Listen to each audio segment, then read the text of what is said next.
Ratio of Pritha is to Rabia. Pritha রাবিয়ার অনুপাত 2:3, Rabiya jasmine 4:5। নাও রাবিয়া এখানে 3, রাবিয়া এখানে 4। এই 3 আর 4 কোথায় গিয়ে মিলে?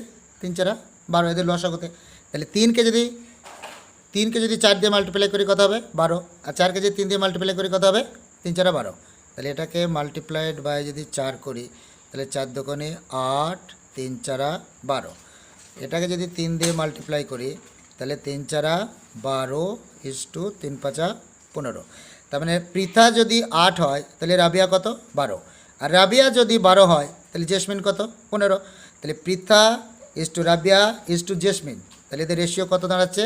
8 পৃথা, রাবিয়া 12। আর রাবিয়া যদি 12 হয়, জেসমিন 15। তাহলে পৃথা, রাবিয়া ও জেসমিনের অনুপাত হলো 8:12:15।